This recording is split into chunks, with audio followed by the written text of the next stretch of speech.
this is Catherine O'Connell and welcome to Lawyer on Air.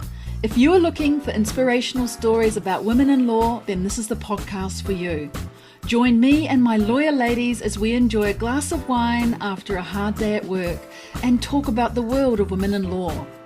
It's my passion to share stories of amazing legal ladies who are working as in-house legal counsel, who have law firm roles, who are leading on boards, and who are doing law differently.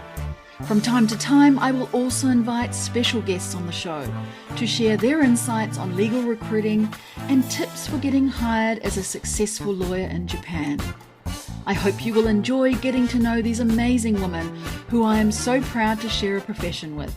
I'm glad you're here and I hope you enjoy the show. Hi everyone, welcome to another episode of the Lawyer on Air podcast. In this episode, I share with you another diverse story of a woman lawyer working in Japan. I'm Catherine, the host of the show, and I'm a lawyer based in Tokyo for 20 years, and I love helping unlock the wisdom of the stories that women lawyers never tell. What I've learned from my career in law so far is that nothing is meaningless. Everything you do becomes your power. Those are the words of my guest, Yuka Yamada. Yuka is currently a General Counsel and Head of Legal and Compliance of Mercedes-Benz Finance Japan, which is a group of the German automobile company. From January 2024, Yuka has taken on an exciting adjacent working path at GI&T Law Firm as an attorney while she maintains her Mercedes job and position. This is really an unusual opportunity and yet another way to do law differently. And I'm so pleased she said yes to coming on the show to talk about all of this. You can check out Yuka's full bio in the show notes. On this episode, Yuka shares how you don't have to worry about your life and your career path, that there will always be highs and lows in life, but don't be afraid and you can manage your family events and it will all work out in the end. She also shares how she prepared for moving from private practice into in-house and how now she is working out managing a law firm role concurrently with her in-house role as her new, exciting and unique challenge in 2024. If you were thinking about a second job while doing your current in-house legal counsel role, such as being on a board or this unusual second part-time job at a law firm, why not get inspired today by Yuka's story and ask your HR team how you could unlock this opportunity for yourself. As Yuka says, nothing is wasted and this dual experience could become your power. And as Yuka also finishes up the episode today, she shares her big tip for young lawyers, her favorite saying, and her view on the future of law. She's definitely all in for generative AI as a friend to lawyers, not a foe. Well, let's get into it.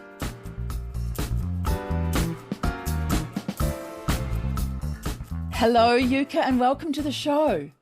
Hello, Catherine. Thank you for inviting me. I'm so happy you're here. Me And too. the first question, as you know, is always, if we were meeting up in person, where would we be? Do you have a favorite wine bar or a restaurant that you love to go to? And what would you choose as your beverage off the menu?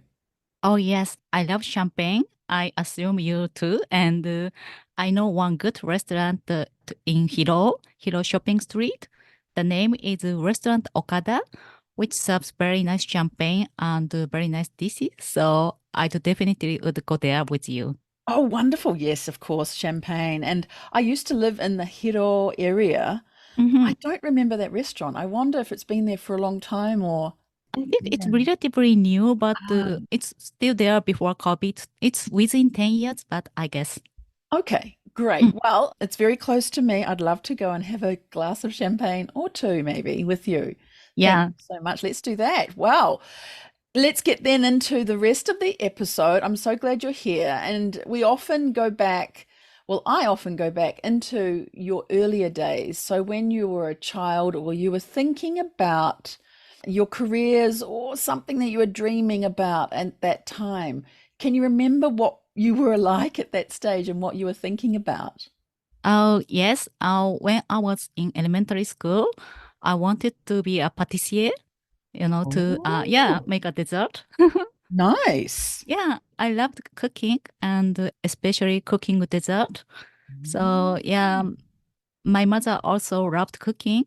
So that because of her, Mm. I also become to love cooking. Right, and that's still now until today? Still, I sometimes make Japanese sweets, wagashi, with my Mm. son on weekend. Oh, right. That's really interesting. And so that's completely different to law. Yes. When did you start getting curious about law or studying law for you? Yes. When I became 10 years old, something happened, and my father was an architect. And when he went to instruction site, which he designed, he was involved in some accident, and he passed away. Oh, that's not Yeah, good. it it's so No. sudden. Yeah. Yeah, that's sudden. That's when you're 10 years old. Yes. Goodness me. Yes. And you said he was an architect, Yes, he was architect. but he went to the site and an accident happened.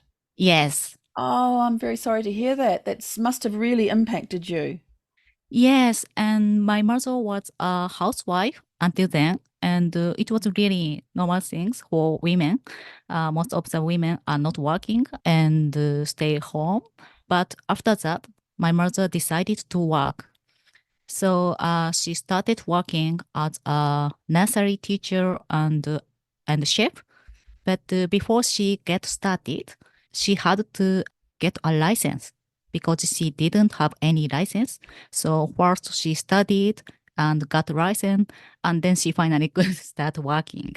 Wow, that's so, I guess, Maimuki, right? Really forward thinking of your mum Yes, to do yes. that.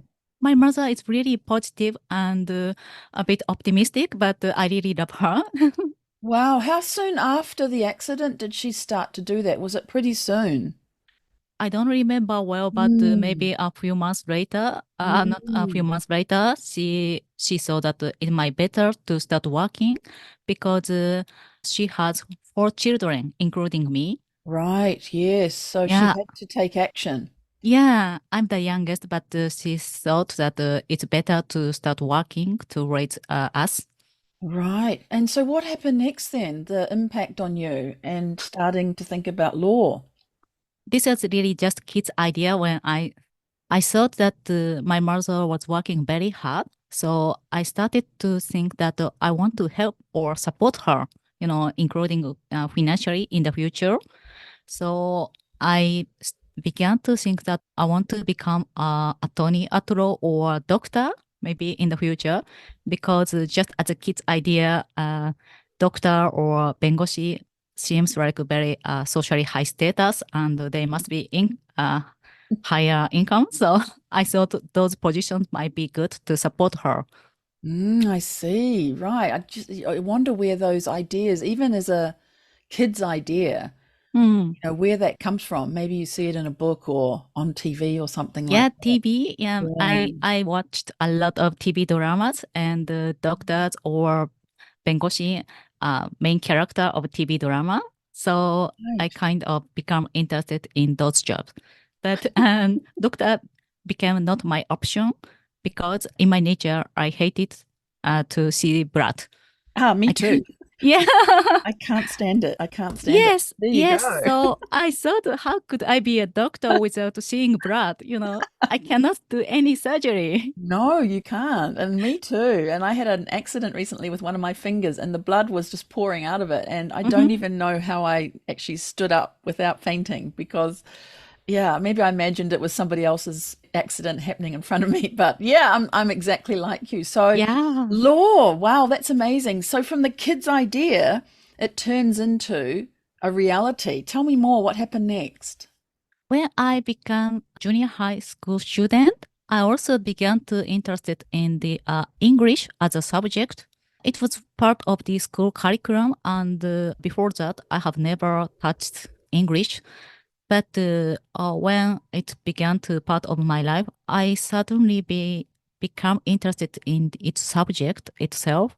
I don't know the reason why, but the sound of English The it was sound. very comfortable for me. It's interesting because I haven't really, in truth, come Mm, across many Japanese people who say they like English at junior high school. So you're one of the rare people who actually enjoyed it. And it's interesting yes. because you're listening to a sound, and that's again a little similar to me in the flow and the sound of Japanese that attracted me as well. Oh, that's Isn't that great, great. Yeah, interesting? it's Oh, maybe similar as you. Yeah. maybe. And I think there's a way of perhaps there's some study that's been done about the attraction to languages because of the sound. So that could be Hmm. something to look into. But so you're interested in the English. Were you also getting interested in foreign countries and Oh, at yes, that time as yes. well? Ah, Because at the school, I could only hear the real music sound via radio or CD, which English teacher prepared. So our English teachers are all Japanese. So I have never had a chance to hear and listen the real English native speaker's voice in real. yes. Yeah, so I Yeah. began to think that I want to go to the foreign country and talk with foreigners actually. So Wow, that's really amazing to have that sort of eye-opening experience from studying English, hearing the sounds of English and being interested in foreign countries. Wow, mhm. that's super exciting. What happened next? This is getting great. You're telling us a really great story. Oh, thanks. Then, when I became a high school student, there was a chance that I could go to a foreign country, Australia. There was a exchange program, and so I asked my mother whether I could go to the Australia. It's very short, just a summer period. The mother welcomingly accepted, and so I go to the Queensland, Australia, which is a city named Ipswich. And Yes. yeah, it's 40 kilometers away from Brisbane and very beautiful city. Yeah, I do know it. The reason I Mm. know it is my mum's from Queensland. Oh, that's Yeah. so great. And so I very well know that place. Oh. I think this is the third coincidence as we've been talking. How interesting. And is it because you were the youngest in your family that you think your mum let you come overseas, or did she see something in you, do you think, about you being interested in English and giving you that experience? She thinks that I am the smartest girl among four kids, I guess, and she wanted me full potential and any possibility in the future. So I've never forced something from her to do anything. If I say I want to do something, she always allow me to do so. I love it. So Yeah. yeah, I really Yeah. thankful for me. Really makes a difference, doesn't it, when our parents, one or other, may say, yes, you can do something, or no, you can't, or actually just not even say yes or no, just allow something to happen. It really makes a difference, I think, in our lives. So you went to Australia. How was that? Did you enjoy Australia? Much enjoyed. Yes, yes, What much. did you like about Australia? It was totally different from Japan. I born and raised in Tokyo until then. So everything was new. It was just a 2 months. So it's relatively short, but still it gave a lot impact on me. Yeah, so it must have impacted you. What happened when you came back? Yeah, after that, when I become a university student, I began to take a bar exam. And it was a kind of transitional period when I took the bar exam. The government started about a new judicial system called Japanese Law School and started about a new bar exam. Right, so That, you were right then on that timing when the law, the rules and laws and the approach to doing the bar exam changed. yes, but I decided to take the conventional bar exam. Right.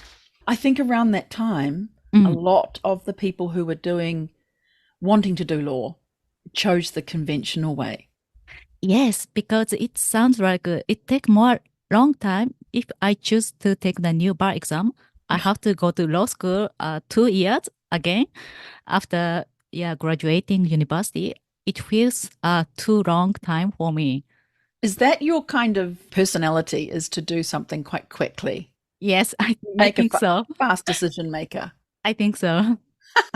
So you took the bar exam, the conventional one, and then you got it. Congratulations. And then Ye- is your first role the Japan Supreme Court role? yes, Yeah, yes. tell us about that because I don't think many people in the podcast so far have joined the Japan Supreme Court after getting the bar. So, am I Mhm. thinking that you had an interest in litigation at that point? Yeah, I think it was a really good experience for me because although I have decided to become an attorney at law already at the time, but I could still experience about the like judge and prosecutor. So it was a really a good experience for me. Yeah, even if you didn't want to become a prosecutor, because in Japan, right, you can choose after you've got your bar exam whether to do prosecution or become a judge or become a regular bengoshi in a law firm, right? Right. Yeah.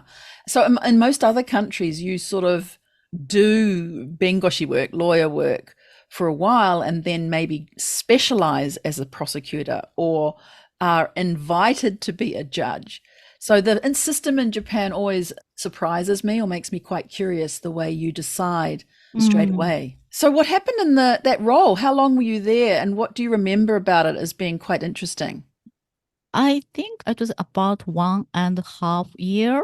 And yeah, I'm quite enjoyed, but I was thinking that I want to become an attorney, yeah, as soon as possible.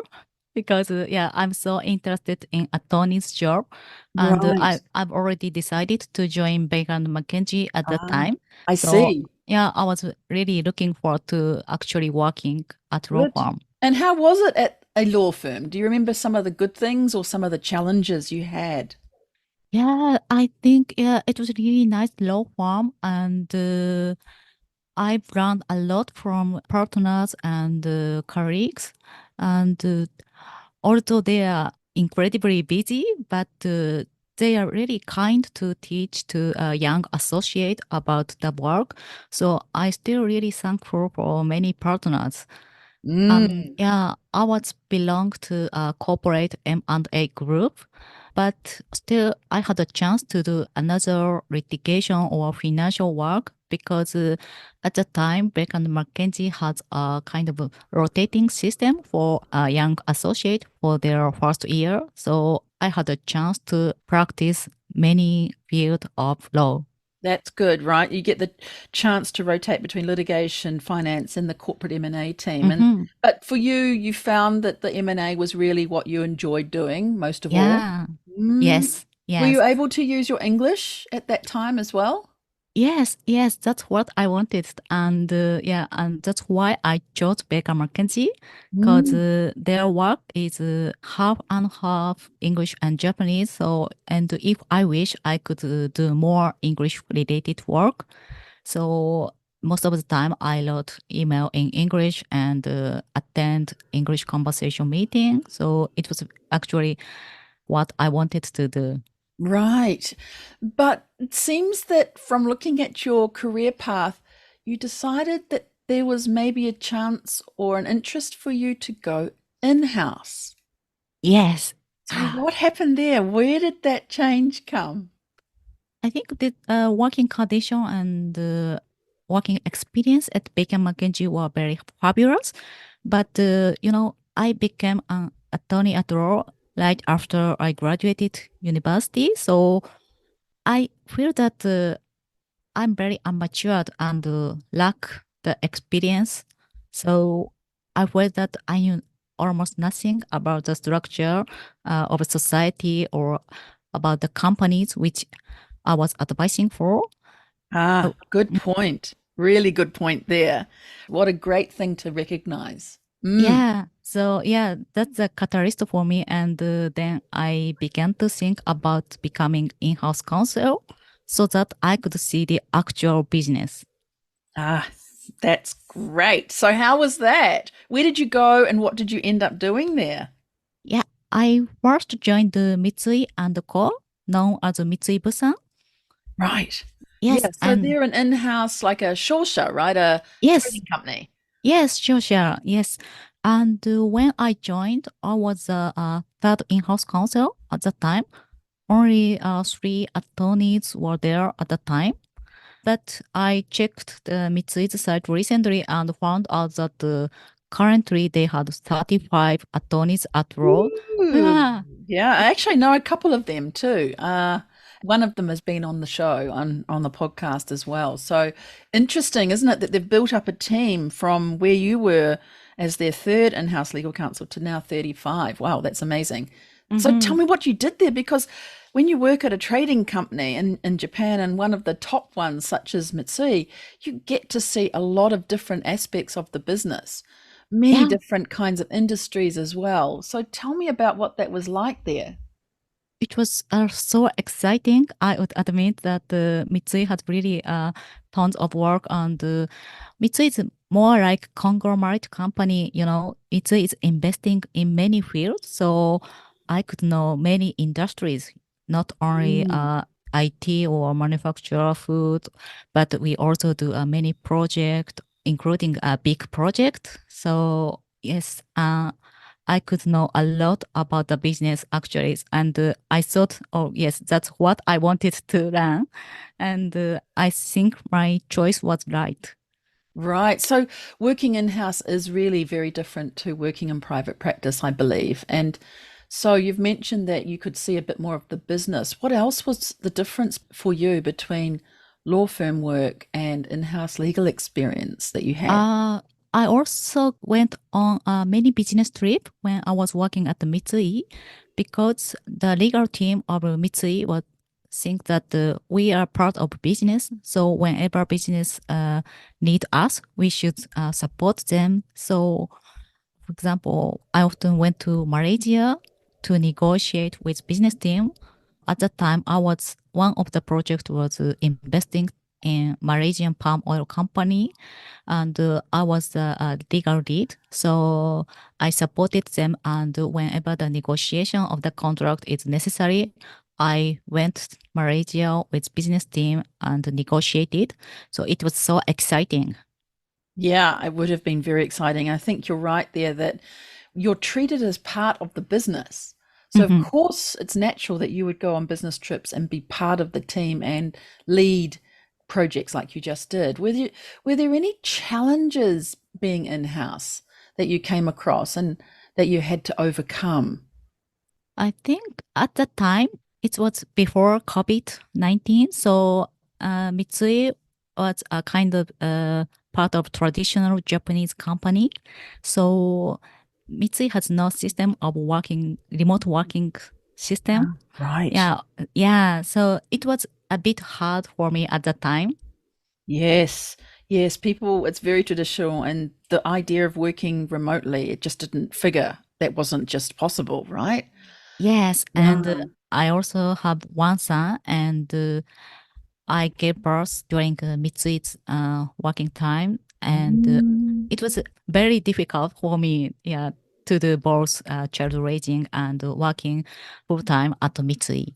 Yeah, it's interesting because the other person who's now at Mitsui does have a child, and I wonder what the difference might be. It'd be interesting to connect you with her and the three of us to have a conversation Oh about yeah, what yeah, that looks sure. like. I'd love to know about that. I hope things have moved, and I Yes, believe it probably has. I know this person very well, and I think perhaps it's all changed a little bit there. So that could be interesting to find out. yes, Mitsui now admit the some working from home. Mm. Yeah, not for not every day, but still accepting. So I think it's a great progress. Right. Well, working in-house and doing all of these projects and things, did you have any goals or dreams to think about becoming quite senior in in-house teams, such as being in a general counsel? So what I want to know is, were you thinking about the future as a general counsel from that stage, or did that come to you later on? Yes, but I honestly admit that I'm not so much thinking about that at the time Did it because did it seem too far away? Or yes, yeah? yes, and honestly, my brain was occupied with child raising. Of course. So when did general counsel as a sort of role that you thought you could do come up for you? I'm interested to know at what point in your career you thought, actually, I think I could be a general counsel. I want to be a general counsel in the future. I think when my son grew up, like when he graduated kindergarten, it became Mm, much easier for me to work because he became that most of the things can by himself. Yeah, right. compared to baby time. Yeah, it really influences how you can manage your career, doesn't it? By the ability of your child. As your child gets older, you're able to think about doing more intensive work, such as a general counsel role. It's Hmm. really, yeah, interesting to hear the correlation between And how, obviously the joy of growing up a son, but at the same time being very careful how you manage what kind of work you're going to do in order to do it very well. yes, and also after I experienced several companies and law firm, I began to think that, oh, I could get the not enough but extended experience of business world and law. So gradually, I become confident about my knowledge and skills, which I didn't have when I started working at Baker McKenzie. You're noticing yourself, your development from when you were there. You're gradually building up your skills. Hmm. Okay. And so I think around the next stage for you was to actually go to another company and you became a legal manager. So you didn't take a big jump to general counsel that you are now, but you had an in-between role where you actually went to be a manager. Oh, yes, yes. But at that time, I worked at the BMW and I had gained quite a lot of experience there, like including not only legal tasks, but I was also responsible for compliance topic and sometimes also audit topics. So I think a good step to become a general counsel. Yeah. So what sparked you to do that career change, like from Mitsui to BMW? It's quite different industries. Or was it possible that you had some automotive uh, interest or exposure when you were at Mitsui? I love car, of course. That's why I choose this industry. But the reason why I quit Mitsui is based on different reasons. It's because of my child raising. Yes, yes, yes. Yeah, I said to you before, like, but Yeah. it was a really difficult time for me. So and at that time, I doubt that my son have some kind of disorder, like currently called ADHD. Yeah, do Mm. you know? It's Yes, I do. Yeah. yeah. So I doubted it, and so I thought I really needed to focus on him because if I wish I could work again, but his time of child time is once. You know, if I miss this time, I cannot take it again. Yeah. So I think this is really necessary time for me to taking care of him. So Absolutely. It's the only time, isn't it, as he's a child? And recently I heard a mother say that same thing, that she's pulled away from doing certain things so that she can concentrate on her children because this mhm, is the only time there is for that. And I really, really think that's amazing that you spent that time with him then. Uh, mhm. so BMW, what an exciting thing. How do you start to approach a new role in a new industry? How do you get ready for that to become a lawyer working in an automotive company? I think it's relatively unique for the lawyer working at automobile industry. But for me, it's quite fun. It really in many legal aspects because they have lots of topic like antitrust topic and also the recent car has connected to many information. So data privacy and personal information is really becoming a big topic in automobile industry.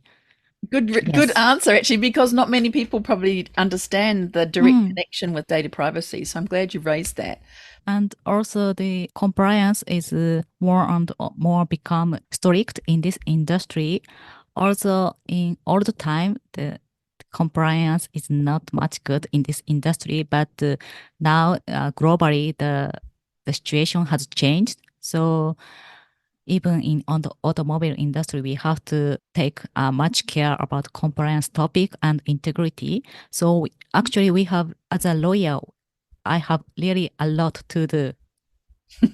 Yeah, I'm sure you're very busy, but I also saw that you have a BMW B1 Mhm. driver's license. Oh, you saw that. I Yes. did. I found that out about you. Is that kind of like an F1, Formula One of BMW world of racing? What is Similar. this? Yeah, yeah. It's official BMW training, which Ooh, is mainly for product manager or test driver. yes. BMW has the sport car called M. For to drive those cars, we need a special technique. So Mm. the most featuring point is the drifting, maybe. Ah, yes. Yeah, I practiced the drifting and I completed it.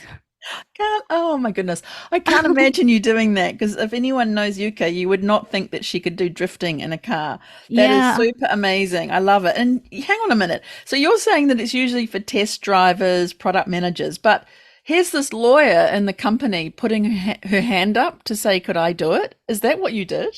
yeah, because Wow. I'm so interested in this test. But first, the HR said, "Oh, this is for product managers or Yes, you can't do marketing." it. Yeah, yeah. Actually, they said you don't need it. Oh, you But don't need it. yes, Mm. yes. But I said, "Oh, from a legal aspect or to give a better legal advice, I need to know everything about the car, including the feature of the car. So I strongly think I need it." That's perfect, right? Yes. You need to know everything about the car, the Mhm. product, so you want to have that experience.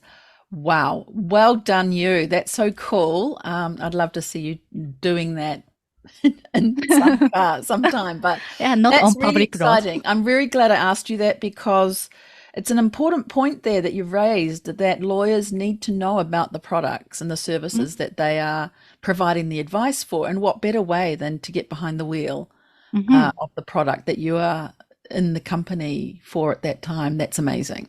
From there, what's been the journey? Because indeed, you stayed in the automotive industry Mm. and you did get your success in getting your general counsel role where you are now.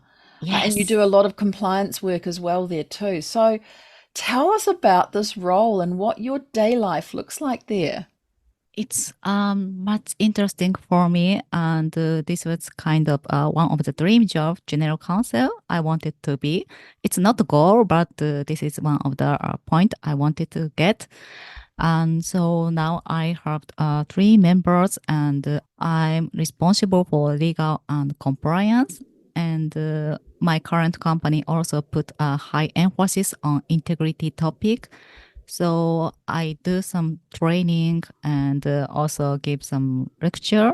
But my general work is to give advice about lots of topic, not only financial topic, but also labor or lease or contract. So yeah, it's really general, I could say. And this is Mercedes, yes? Yes. Very nice. And I'm really intrigued to ask you about what you just said, which was it wasn't your goal, Hmm. but it's your dream job.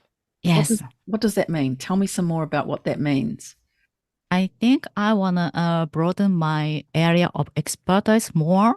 So I will start working at the law firm too, but still keeping my current job. Yeah. Now this is super incredibly amazing, right? That Mhm. you are going to do this significant step in your career. And maybe it's actually very, very uncommon in Japan, I think. I think At so. least it's very unusual that you'll be joining a law firm to work concurrently with your in-house legal role. Yes. So did you know about that coming up when you joined Mercedes, or has this come up as you've been working with them? It's almost 1 year have passed when since Oh, I joined Mercedes, yeah. and I'm a kind of quick runner, and I think that I almost learned about this company, and I began to feel that I'd like to do more. Mm. Then my company have a system that we are allowed to do side job if HR admitted. First, I thought that I will set up my own law firm, like Yuka Yamada law firm or something. Ooh, And sounds good. yes. So I applied that, hey, I'd like to set up my own law firm. Is that okay? And the HR said, okay. So I started to set up the law firm, but then I happened to meet my former colleague, Nishigaki Sensei. He is a former partner of Baker McKenzie, a very, very smart guy. And I happened to meet him and talked about my current situation. And he was just set up his own law firm about 2 or 3 years before.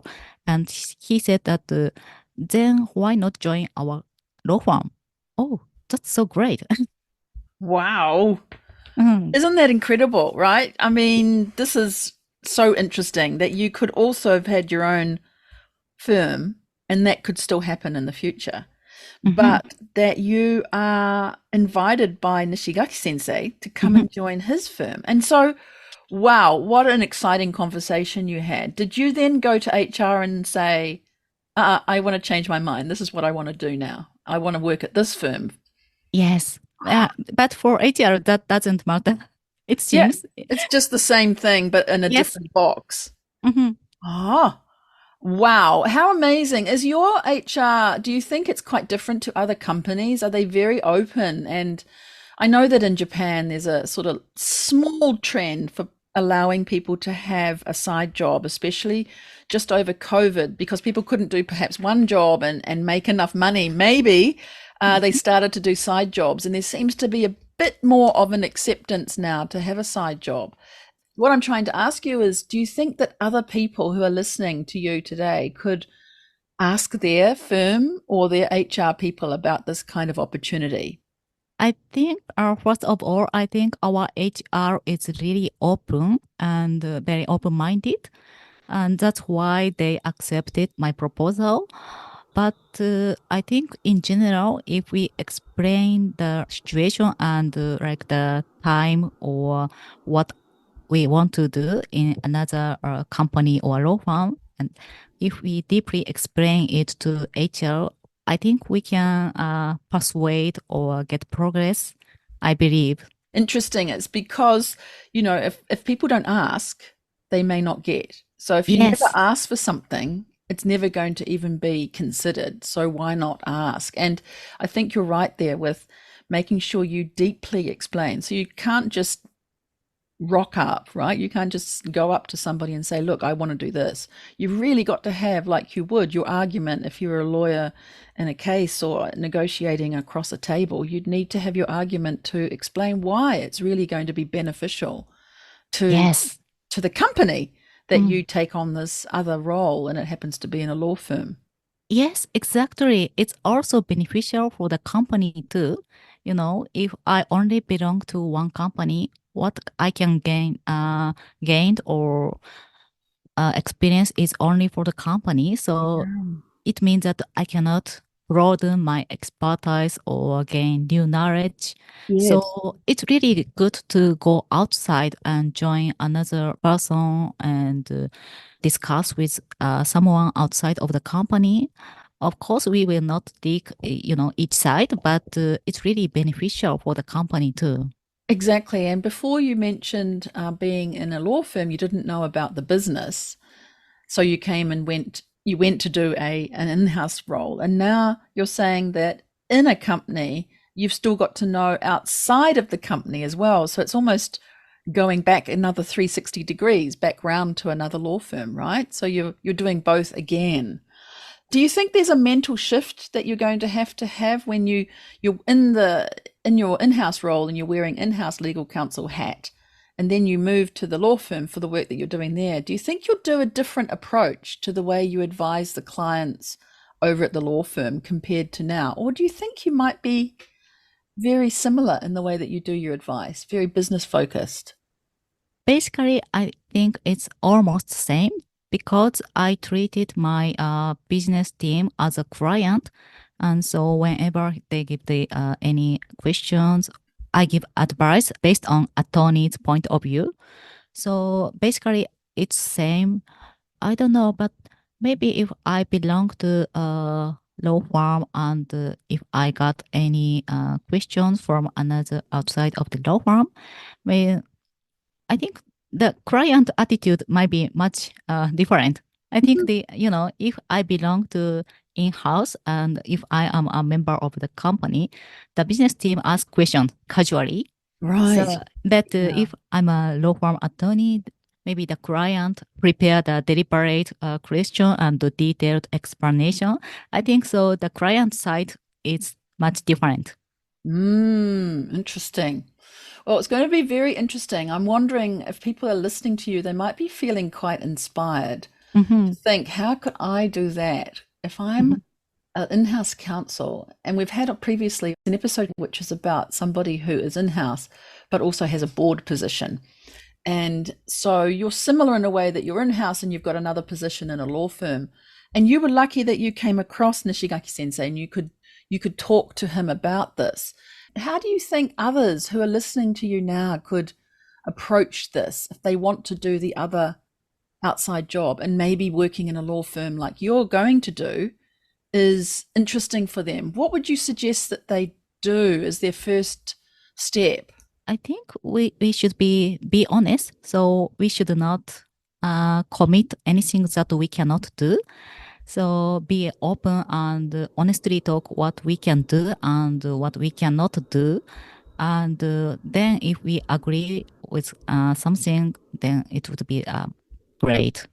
Right. And how would they find the same person like Nishigaki Sensei? Is it just lucky that you were talking with him, or is there some strategic way that people could approach somebody in their community, a lawyer, and ask them Oh, about this possibility? What do you think about that? in my case, I always keep all the connections strong. I mean, even if I change law firm or companies, I still have connection with my old companies. So if there is a alumni event, I always go there and meet old and new person. And I still have many friends at the Baker or Mitsui or BMW. So that is my stance.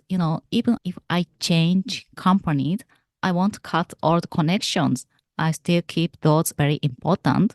So that maybe also for Nishigaki Sensei's case, we haven't met face to face very often, but we were connected via LinkedIn and Facebook, and we had some conversation before.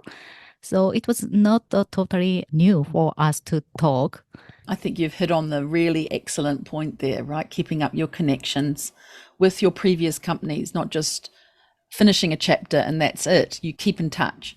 And Hmm. this is where you've built your community. And from that community, this has come up for you. So I think that's a really significant point that you've mentioned is to keep your network and keep it nourished, right? Keep in touch with people because anything could come out of it. Really great opportunities. I love that. Yeah. Well, that's probably a really good timing for me to ask you about this sentence that you need to finish for me. The most important thing you've learned from your career in law so far. What would that be? Oh, the most important thing I have learned from my career is nothing is meaningless. Everything I learned would become my power. It's really connected to the previous answer. I keep all the colleague connection very importantly. So I think every my past career is very important for me. So I'm really proud of my career as a attorney at law. Nothing is meaningless. And everything is your power. Everything becomes your power. Yes. What does that mean? Everything's your power. I mean, I learned very different things at different place, like industry and the legal area is different. But still, I think it was very good for me. And sometimes this experience connected to my new project. So I think it really empowered me. And it's funny, isn't it? And I'll use an automotive term here. If you look in the rear view mirror, Mm, you can see these things connected and linked up. Maybe at the time it's not so clear, but when you look back, you think, when I did that, it connected to this project. How interesting, right? Isn't it interesting how those things come about? mhm.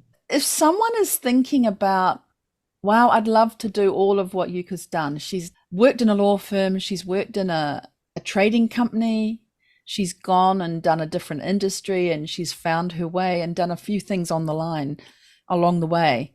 What would you give as some advice to someone like that who's looking for the kind of thing that you're doing?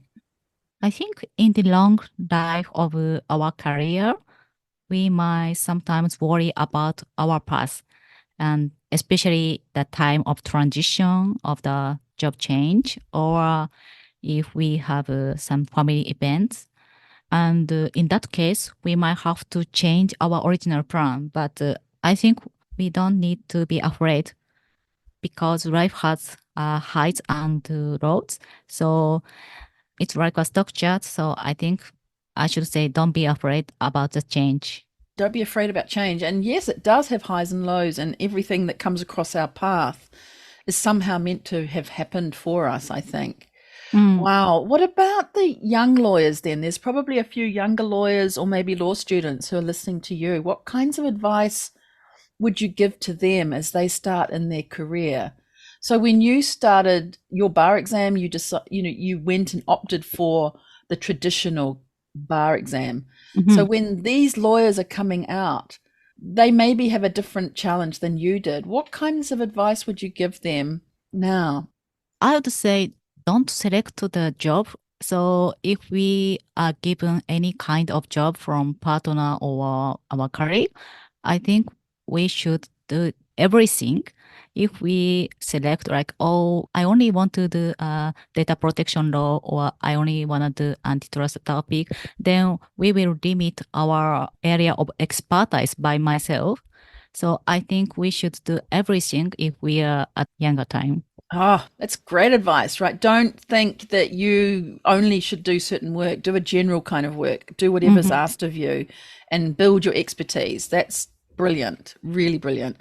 And how about then the future of law? What do you see happening in the coming days, coming years in perhaps your industry or in law in general?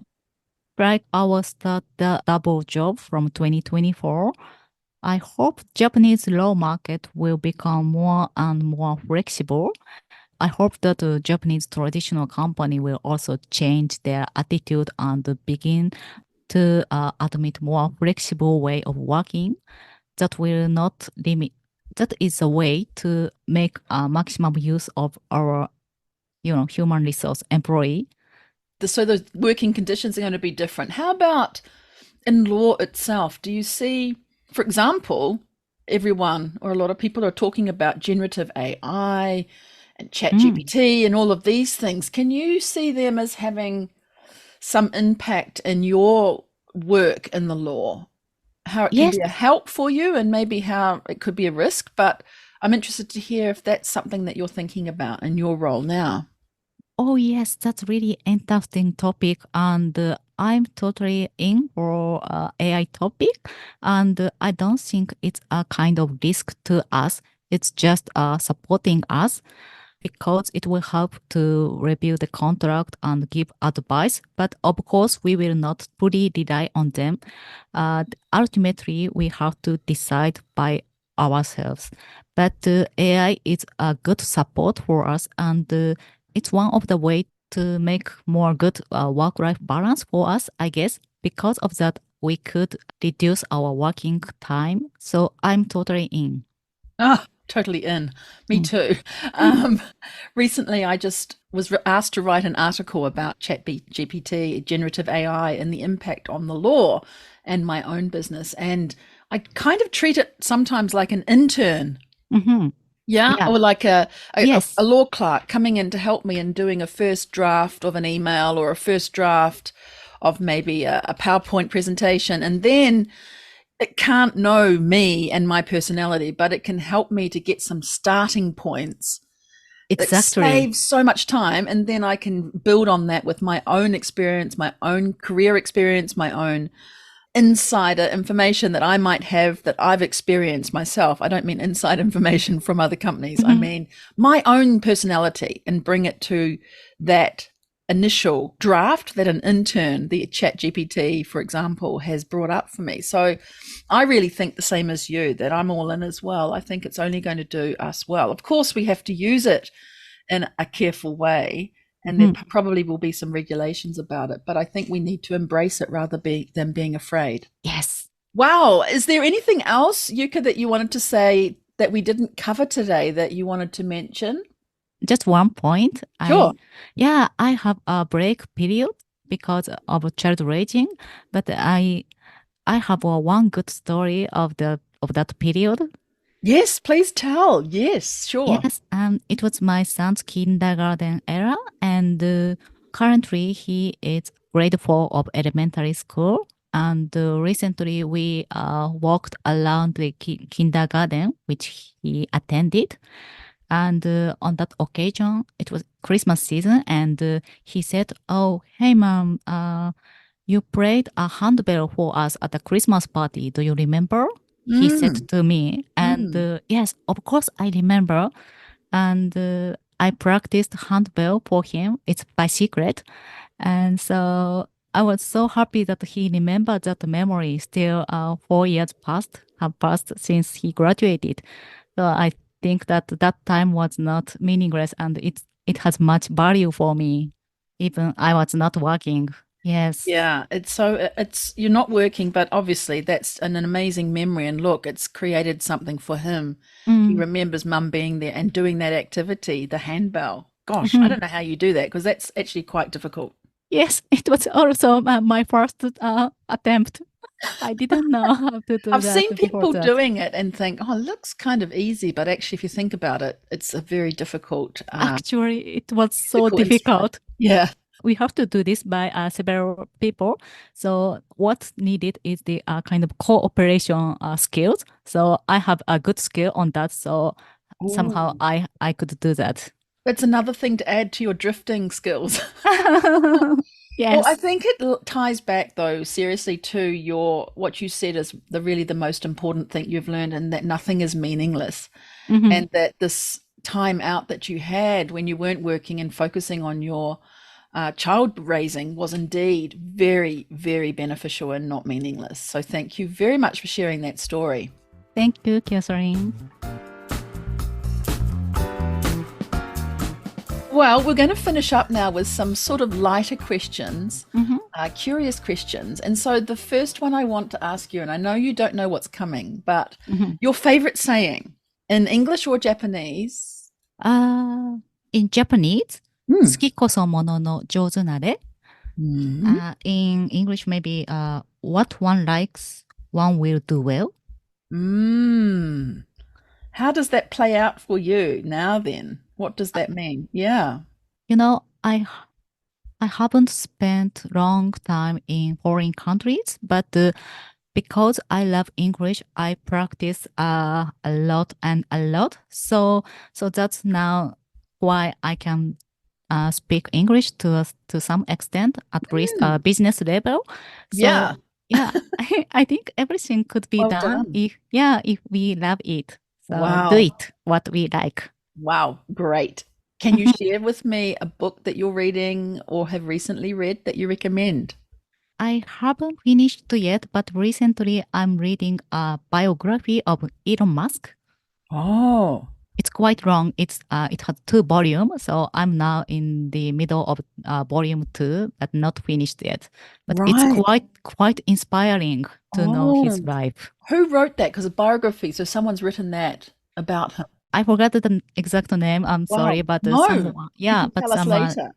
If you weren't in this current role that you are, what would you be doing? Would it be pâtissier or would it be something else? I have 2 different occupations I'd like to be. One is a painter and one is a writer, write a novel. I think you can still do those right now. Yes, I love creating things. So both of jobs are really looks like creating, and I also love writing. So I want to do this. Maybe it might become my 3rd job. I think it could be your 3rd job. Yes, I think or so. Your 3rd joy. Yes. So we talked about generative AI, and I asked ChatGPT a question for you. If you could create a new law for Japan, for this modern world, what law would you create and why would you create it?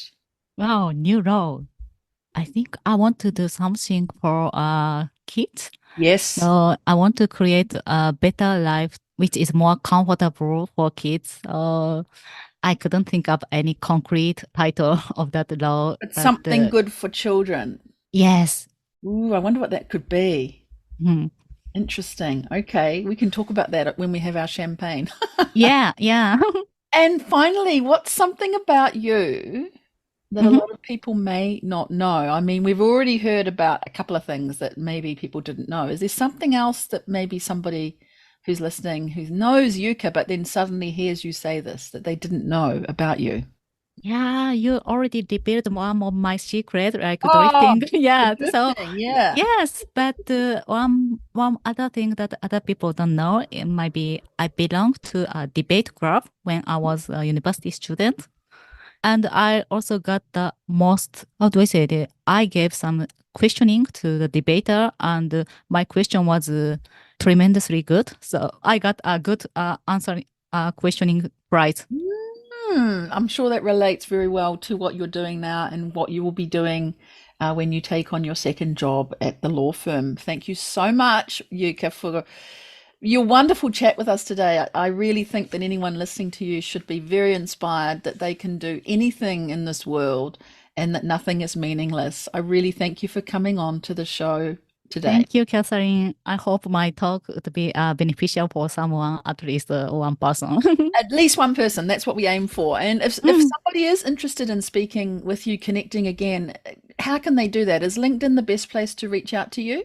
Oh, yeah, sure. I often check LinkedIn and I'm very often. So feel free to send a chat to me. That's great. And if everybody else who is listening to this, if you enjoyed the episode and it has inspired you in some way, please do subscribe. And we would love to hear what your biggest takeaway was. Please do head over to Apple Podcasts or Spotify, leave us a review, and tell us what you thought about the episode. Well, that's really it for today. Cheers, kampai, and bye for now. Thank you so much for listening today to this episode of Lawyer on Air. I really hope that you were inspired by the story you heard and that you discovered something new about women in the law. Please subscribe to the show so that you don't miss future episodes. And if you can think of even just one person to share this episode with, that would make my day. I invite you to connect with me to talk more. Jump on over to LinkedIn or Instagram where you can find me, or send me a message via my website contact page. That's all from me today. I look forward to seeing you right here on the next episode of Lawyer on Air. Cheers, kampai, and bye for now.